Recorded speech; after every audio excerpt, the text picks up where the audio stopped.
Welcome to another episode of Today in Radio History. Today we spotlight a shadow episode, which was originally broadcast today, May 9th, 1948. Make sure to like and subscribe to us on YouTube and click that bell to receive notifications on each of our weekday video uploads. If you would like to purchase Shadow memorabilia or a preloaded MP3 player with all of the episodes of The Shadow, or perhaps radio shows that originally aired on your birth date and anniversary, or any customized date, all you have to do is click on the link below in the description or visit us online at RadioLongAgo.com. The Shadow debuted on July 31st, 1930 as the mysterious narrator of the Street and Smith radio program Detective Story Hour. The show went on the air in August of 1930 and became one of the most popular radio shows in history ever heard. The Shadow was an invincible crime fighter. He possessed many gifts which enabled him to overcome any enemy. Besides his tremendous strength, he could defy gravity, speak any language, unravel any code, and become invisible with his famous ability to cloud men's minds. Today's episode, Reflection of Death, originally aired on this date, May 9th, 1948. Today in Radio History presents The Shadow.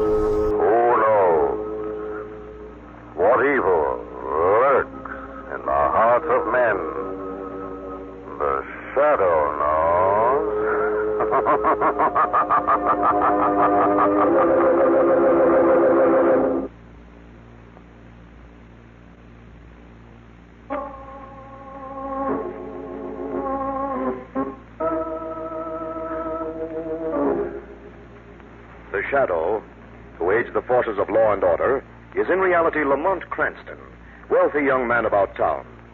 Years ago in the Orient, Cranston learned a strange and mysterious secret, the hypnotic power to cloud men's minds so they cannot see him. Cranston's friend and companion, the lovely Margot Lane, is the only person who knows to whom the voice of the invisible Shadow belongs. Today's drama, Reflection of Death.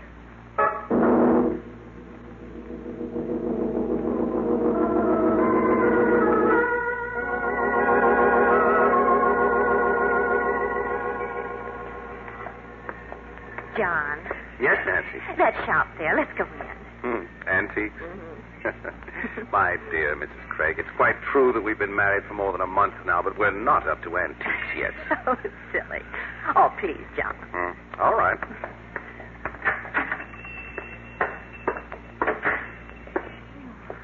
John, what a funny place. It's dark as a tomb in here, isn't it? You can hardly see the furniture. Pieces look like big crouching animals. I bet if you opened that wardrobe in the corner, bats would fly out. Oh. You said that? Oh. I'm afraid I startled your good lady. You startled me, too. If anything were to come out of that wardrobe, it would be something quite different. Like what? I hardly venture to say. You see, a lady hanged herself in that wardrobe. Hanged? Oh. Oh, that mirror hanging against the wall is beautiful. There's a story about that mirror. Oh, John, it's lovely. I can put it over my dressing table. And not very expensive. Only $15. Well, that isn't much. No. Perhaps because of the story. What story? That mirror was made in the days when witches were being burned and people believed in visions. Usually dreadful visions. Old wives' tales. Probably, sir. Although many men believed in them. We know better now, perhaps. But it was said in those days that a mirror made as this one was, in a rather strange and horrible fashion, showed much more than ordinary mirrors. What did it show? The faces of those about to die. Oh, I'm sorry, the mirror slipped. No harm done. Of course, not everyone could see those faces in the mirror. Only... those who had the gift. Well, how could they tell they had the gift? Oh, there were many signs. Perhaps the most certain sign Nancy, it's getting late. was what they called the ears of Pan. Ears with pointed lobes. Nancy, do you want the mirror? Yes. Yes, dear, I do. All right. Will you have the mirror cleaned and sent to 29 Ridge Road, please? The name is Craig. Yes, sir. This afternoon. Good. Nancy, shall we? Of course, dear. Oh, my hand. What? Oh, caught in the stand. There's your rifle wearing a hat with ribbons. Oh, there. Funny. What is, dear? Well, here we've been married for more than a month. It's a terribly long time. I never noticed your ears before. What about them?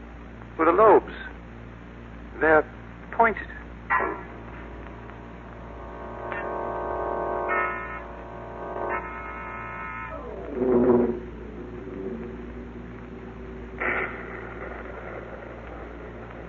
John, this mirror Yes? looks wonderful. Oh, good. You've been sitting staring into it for hours. Not really. I've just been dreaming Of what? how happy I am. Darling. Well, it's 11 o'clock. I'll go downstairs, lock up. Hurry back, darling. I don't like that thunder.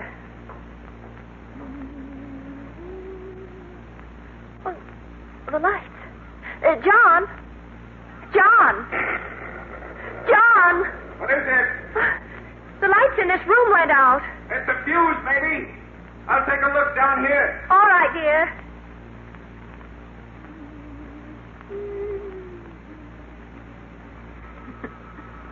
Oh, it's funny, staring into a mirror when it's dark and you can't see anything.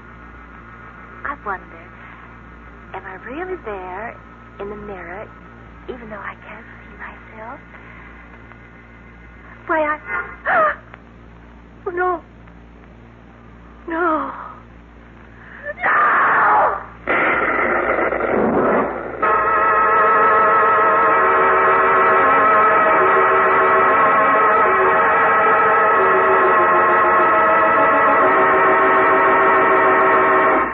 Mr. Cranston, you'll think I'm insane. I don't think I will at all, Mrs. Craig. Thank you. Why don't you tell Lamont your story, Mrs. Craig, just as you told to me when you phoned this morning?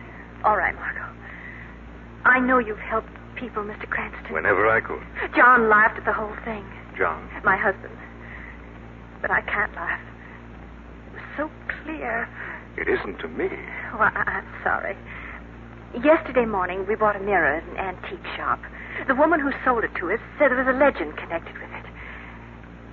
That if you were gifted, you could see the faces of people about to die in it.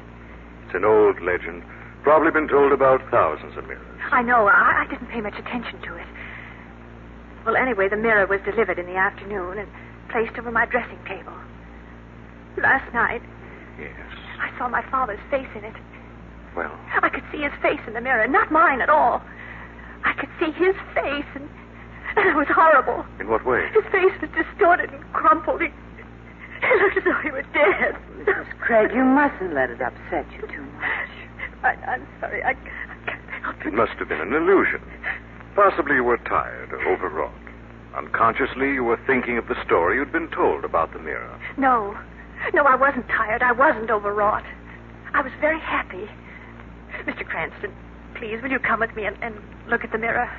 Well, Of course you will, Mrs. Craig. I have your address. When shall we come? This afternoon, before John gets home. I don't want him to think I'm hysterical or... we'll be there, Mrs. Craig. Thank you. Thank you very much.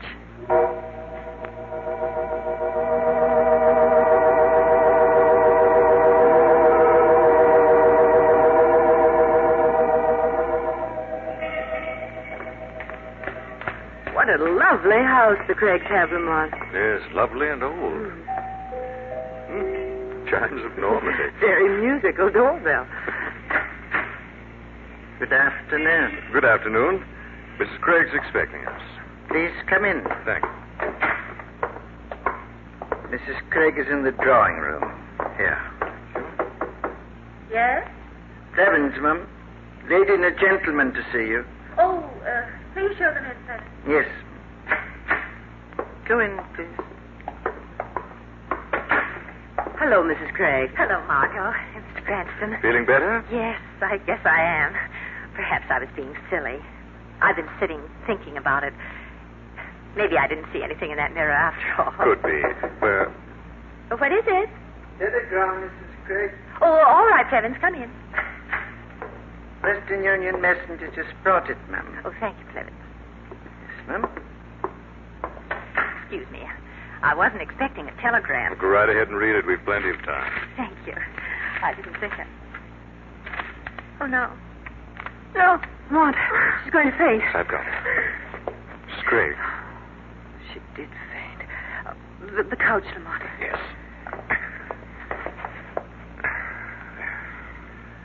Some brandy. Oh, she dropped the telegram. She... Lamont, what is it? Telegram. It's very short. Sent from upstate.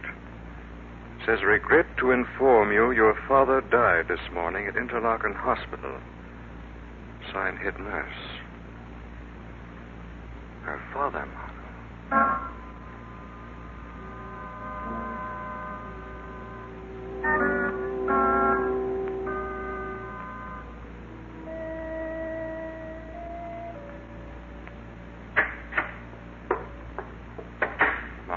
The doctor's still with her. He's giving her a sedative to take later on. I'm worried about her. So's her husband. He's sitting at her bedside like a lost boy. He's nice. Come on. Was it a coincidence? I don't know. Big Cranston? Oh, yes, Clevens. You rang for me. Yes, the mirror, the one over Mrs. Craig's dressing table. A new mirror, sir? That's right. It's to go up in the attic. At once.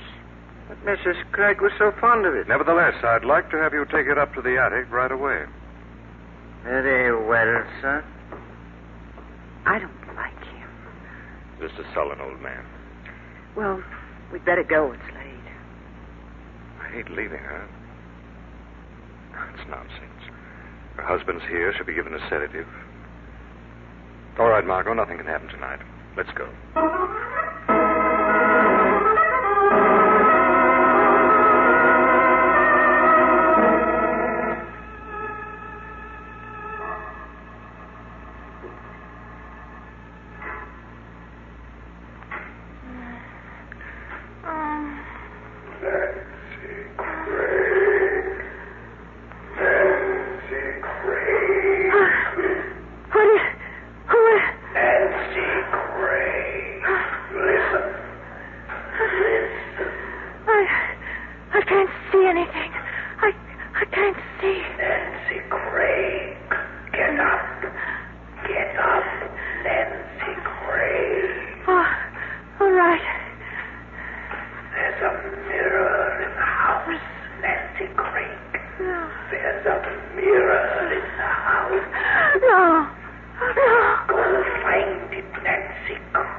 Door is closed. Open it, Nancy Craig.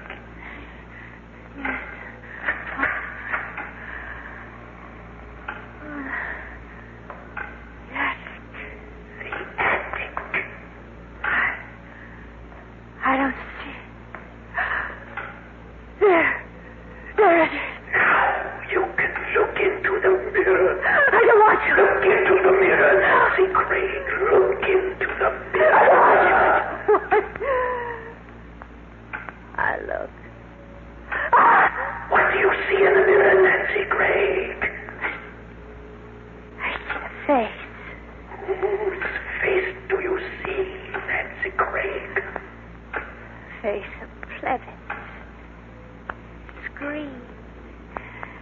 So green. You see the face of Plevins. What else do you see, Nancy Craig? No, I don't want to say.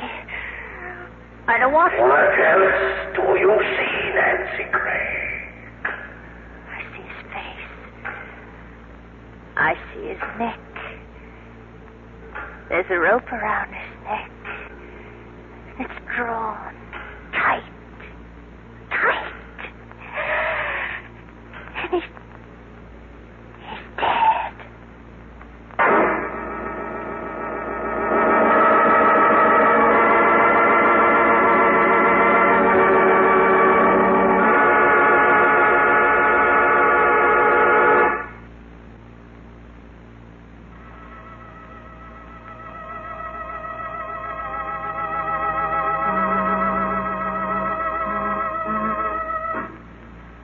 At the request of Nancy Craig, Margot and Lamont have been investigating the mysterious happenings in connection with a strange mirror.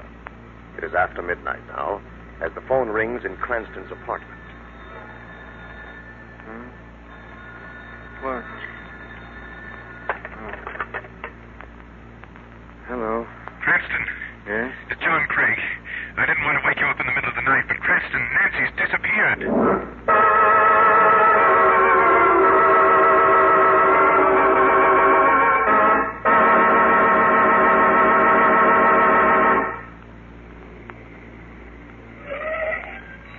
Lamont, what can have happened to her? I don't know, darling. If she ran away, why did she run and where? We'll know more as soon as we get into the house. Maybe. I'm cold and frightened. What do you want? Clevens, we're coming in. So you are. Where's Craig? Oh, no. Don't care. Clevens. Lamont, he acted so strangely, as though he were drunk. Cranston. Oh, hello, Craig. Margaret's with me. No sign of Nancy, no sign. When did you miss her? When I called you half an hour ago, I'd been sitting up. I couldn't sleep. The doctor had gone after having given Nancy a sedative. Finally, I went upstairs, stopped in her room to see if she was all right. And she wasn't there. The other rooms? I've looked all through the house. The attic? The attic? Well, no, we never go up there. We'd better go there now. But why the attic? Because that's where the mirror is.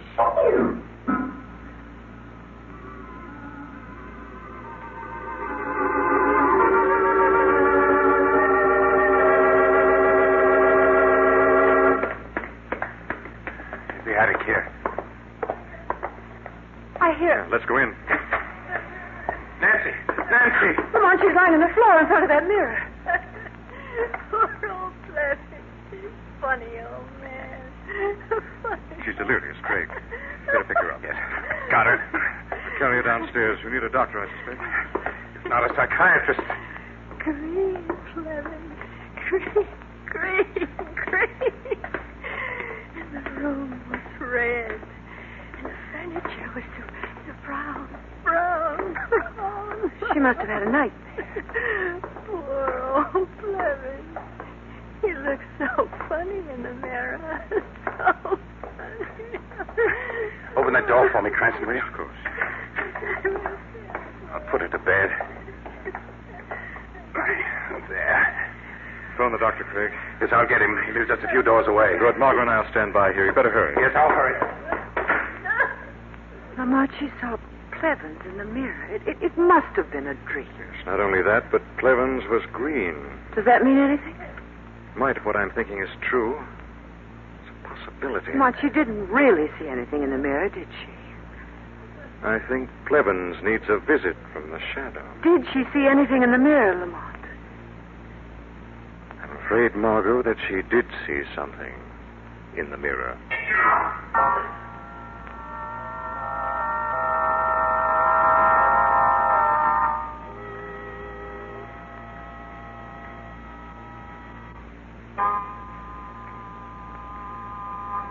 Hello, sir. Clevens. Okay. Oh, what's that? Clevens. Who said that? Who? Don't look around for me, Clevens. You can't see me. I can't. I'm sick and I can't see. Clevens, although you can't see me, I'm here. I'm not your imagination. I'm sick and now you come. Whatever you are. I'm too sick. Clevens, do you hate Mrs. Craig? Mistress. Do you hate her? Have you been playing tricks on her? Tricks? Playing tricks, huh? No. Someone's been playing tricks on me. Clarence! Clarence! No. Clevens can't hear me anymore. Clevens is beyond all tricks.